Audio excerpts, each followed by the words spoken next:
we go. 1 woman, 12 men who think getting a TikTok following is a good retirement plan. Let's do it! So we left last week going into a rose ceremony, and Jenn's ex from Boston showed up, and these guys have no idea. They're all on a big high. They're like settled in. Look at Jeremy looking very much like Richard Simmons' kid. Just give us one fabulous Jeremy. Just one for the late, great Richard Simmons. We flash back to Jenn's ex coming back to confess his love. He's not a very dynamic personality. He has like a TikTok following for doing dog dad content. I don't think he's the next Cesar Millan. This wasn't a good addition. Like, look at this. To express to you how much I still strongly can. That's how he asked her to leave a TV show.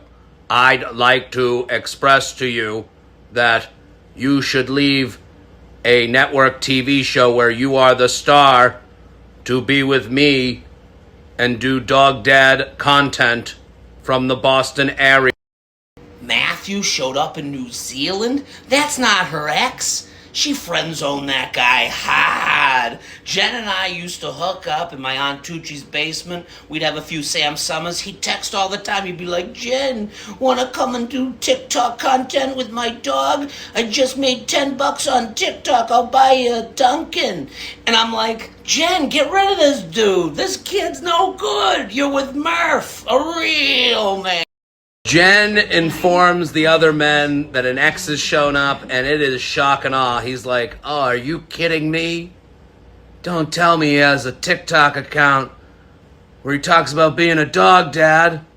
All I am is a former Army Ranger, an American hero who put his life on the line for you and the rest of the country. How can I compete? So they show all the men really going through it, dealing with the idea that an ex has shown up. And then they show that here's the competition. He's like, he looks like a marionette puppet. I mean, this looks like a tuxedo rental from Men's Warehouse. He's like, well, hopefully Jenn will be coming back with me tonight or tomorrow. Got to get that tux back to the rental place so I don't have to pay a fee.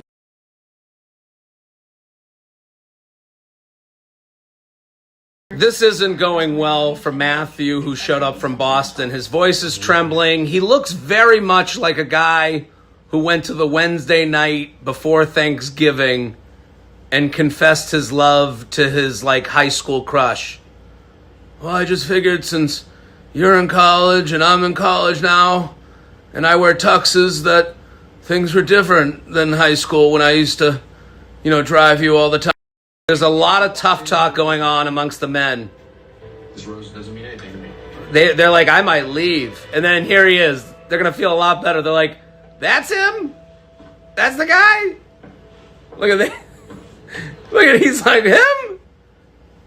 The guy who looks like he's a State Farm agent receiving an award for making a lot of sales? This guy?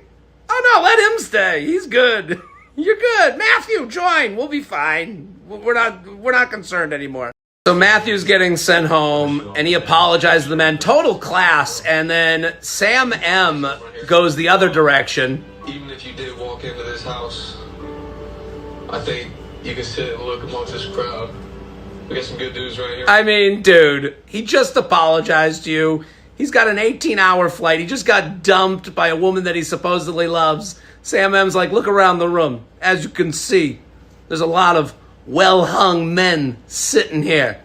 So why don't you run away? It's like, dude, he apologized. It's over. You gotta kick the guy while he's down? So now that Jenn has decided not to have mediocre sex with her ex, she goes to a rose ceremony. Sans fuzzy shawl. She means business this time. She's like, no rap anymore. Now it's time to play. Jenn and Jesse get together in the lobby for coffee. Jesse looking very much like someone who's trying to stay awake on a first date. He's like, yes, the apps are crazy. Oh, I know. It's so hot right now in the city. I'm sweating like crazy. I do love walking on the West Side Highway. Isn't that crazy? We have that in common. We come back to the hotel to read a date card. The men have a wide array of comfy, cozy clothing. He looks like he's going golfing. He's got the hooded sweatshirt on, sun's out, guns out. Sam looks like he's going to go on a date. And then Jewish Jeremy goes with his designer hooded sweatshirt. He's like, my mom got this sweatshirt from Bloomingdale's, but we got a discount because my camp friend works in their corporate offices. He was my frat brother at API. So Jonathan gets the one-on-one date, and again, we're up in the air. This is the third date that has involved heights when Jenn says she has a fear of heights. Did she have like a New Year's resolution when she came on the show? Was she like, yeah, I will do the show on one condition. You're going to break me of this fear of heights. So I want you to put me on buildings. I want you to put me in planes. I want you to make me jump out of a plane. So they go to a vineyard and they just run around and play hide and go seek. And it's really a 15-minute date that isn't like doing enough. Like I'd be like, can we do a tasting so that I get a little drunk and time moves a little bit faster? Like they played hide and go seek. I'd be like, wait a minute, when do we talk about our traumas and if we're a good match or not? Oh, good, a hot tub. Thank goodness. So this is my favorite bachelor tradition, a hot tub that has no water source. So that means an intern had to like bring buckets of water up a hill and pour it into this wooden tub so that Jonathan could have his boner rubbed underwater. Like it's not even hot. What could heat it? So they're just sitting in room temperature water with no bubbles. Not as romantic as it looks in the Viagra commercials.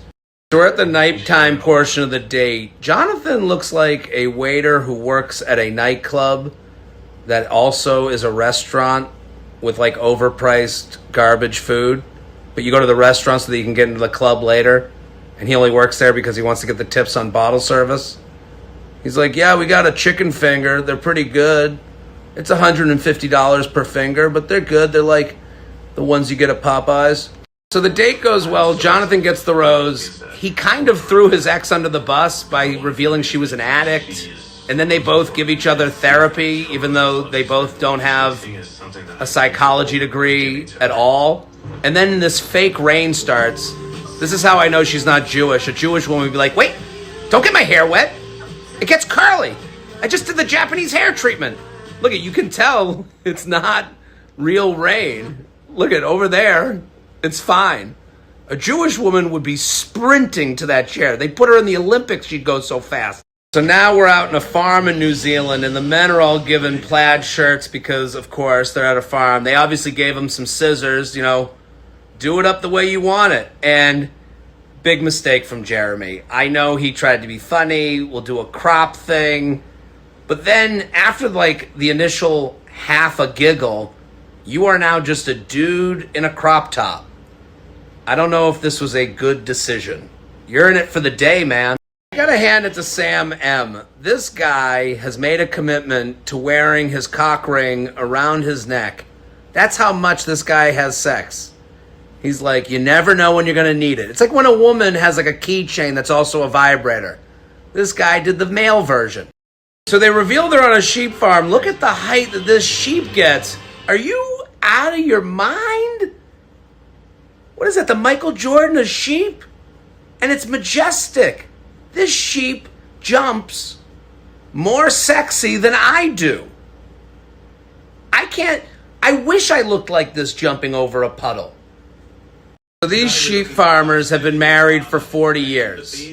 And now, for some reason, they are hosting a show on network television. Isn't that crazy that Jesse Palmer isn't out here right now?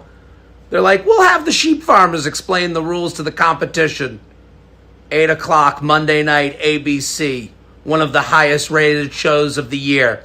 Yeah! Sure, they have no experience on TV. They're more sheep farmers than TV hosts, but who cares? So now the men have to herd the sheep through a gate. There's a lot of confusion. The sheep are running around like it's Best Buy on Black Friday. They're like, I gotta get the TV for 50% off. They're everywhere, jumping majestically as they do, apparently.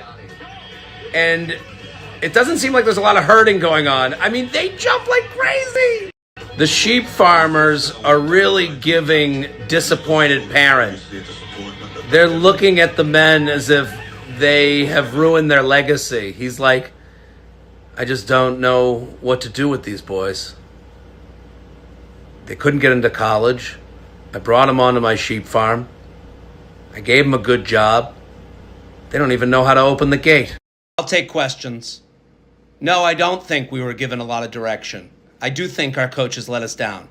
Usually we are totally playing like a team. We're jumping, we're frolicking, and we herd to the right spots. You need to have a herder who knows what we're doing out there, has a good direction, can point us in the right direction. I'm embarrassed. We'll be better next week, but hopefully the coaches really get it together and put a game plan together that we can, play by. Yeah, I'm disappointed. That's not. So they have to cut dingleberries out of the sheep's tuchus. And what I would pay for this as a spa treatment, I gotta say, let's bring this to the human world. So they clean up the wool, and then they're gonna drink different types of milk. I've only seen blue milk on Star Wars.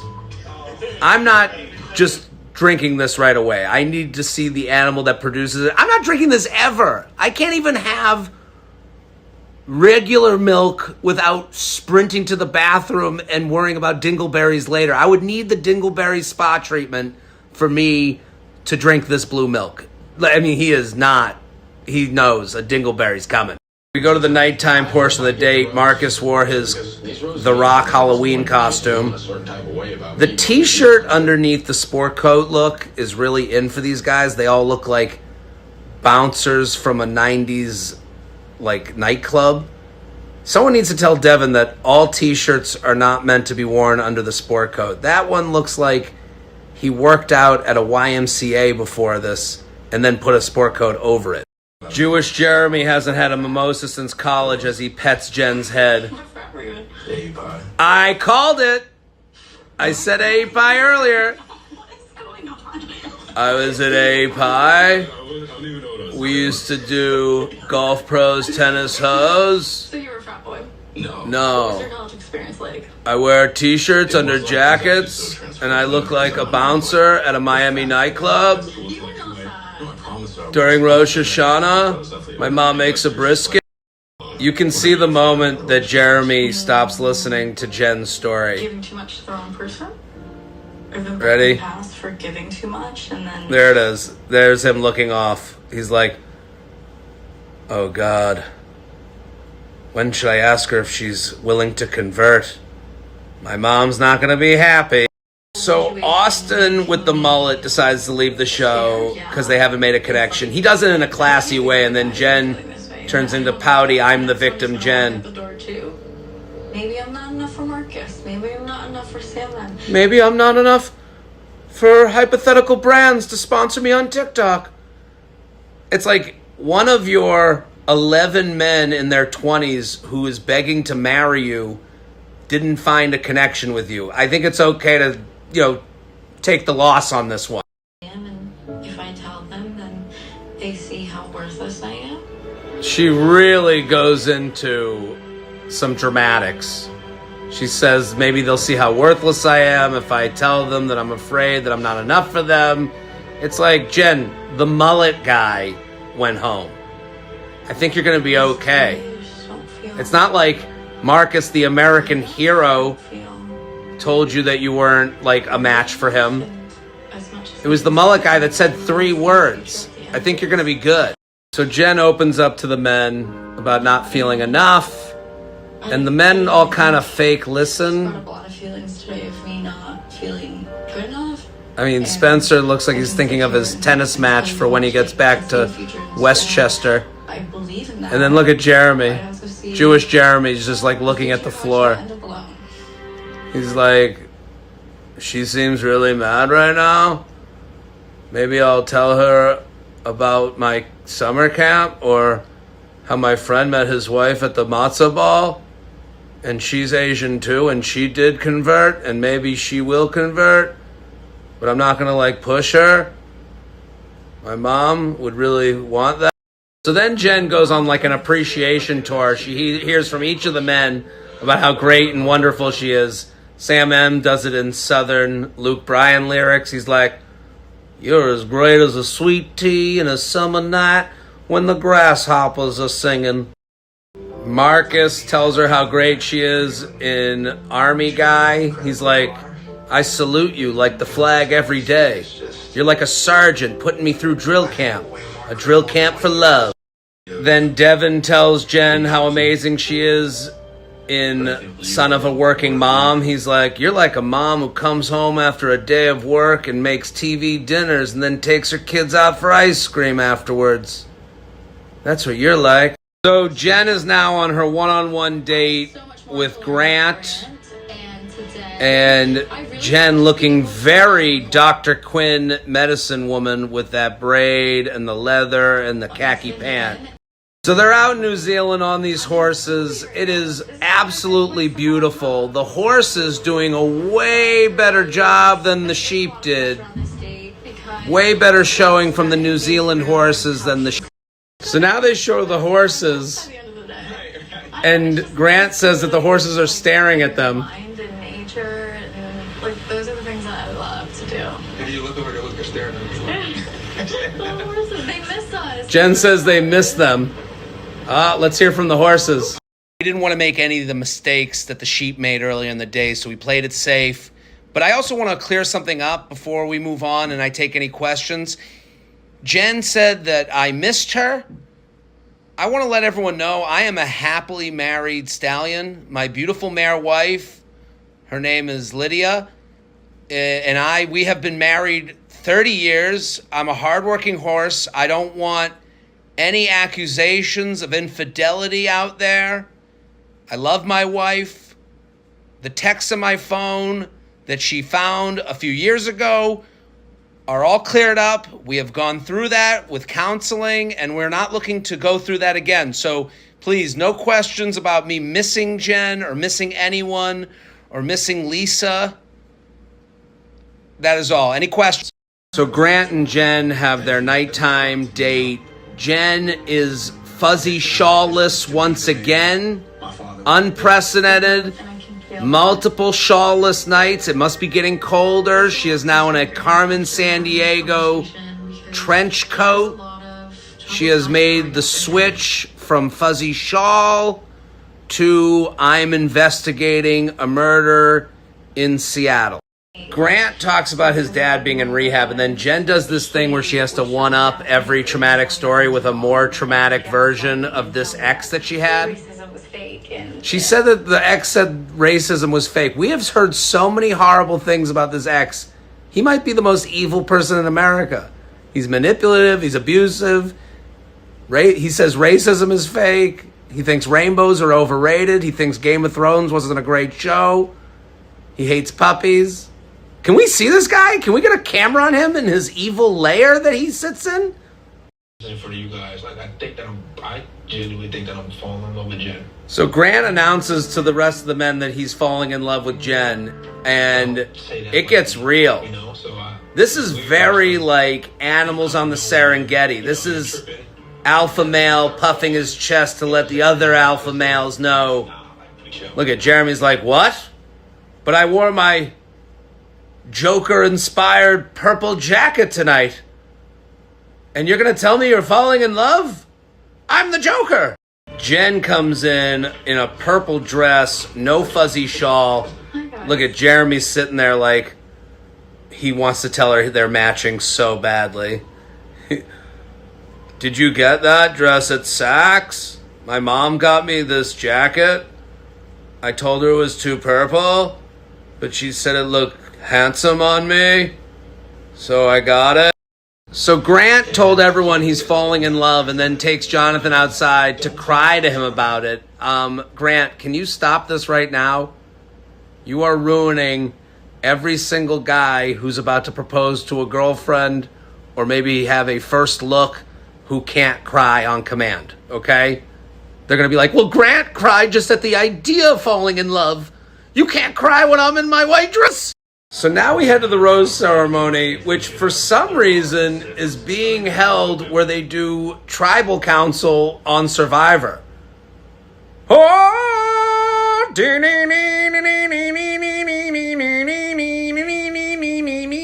Don't you expect Jeff Probst to pop out somewhere? Bring in the tiki torches. So the final rose is between Dylan, the med student, this guy, and Spencer, who looks like he read J.D. Vance's book 3 different times. Here we go. Spencer gets it. He's like, thank God I'm not going to be a childless cat lady. If I'm on this show, I look at Dylan and I like grab him by the face and I do the Billy Madison, go back to med school. Get away from here. Run as far away as you can. You don't need a TikTok following. You can save lives. And that's it for The Bachelorette. And that's it for me. I will be back next week. Share my feed post to your story. Let people know about the show I'm doing here. I'll be back. Boom.